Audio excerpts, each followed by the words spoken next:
பிறக்கிறோங்கிறது வந்து சும்மா நம்ம அனுமானமாக பேசுகிறது, ஆதனிக்காக சொல்ல முடியாது. வந்து இப்போ பாடி இருக்கிற மாதிரி ஒரு சூட்சும சரீரம் ஒன்று நம்முடைய மன உடல்னு சொல்லி ஒரு உடல் நமக்கு நிரந்தரமாக இருக்குது. அந்த உடல் வந்து புதுசு புதுசாக உடல் இருக்குது.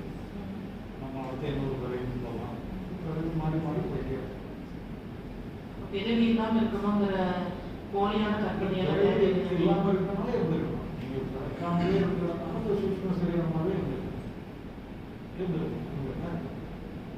அந்த பக்குவத்தை வாழும் போதே அடைய முடியுமா ஐயா? அதுக்கான முயற்சியாக தான் நம்ம நம்ம வந்து பிறக்கணும்னு விருப்பம்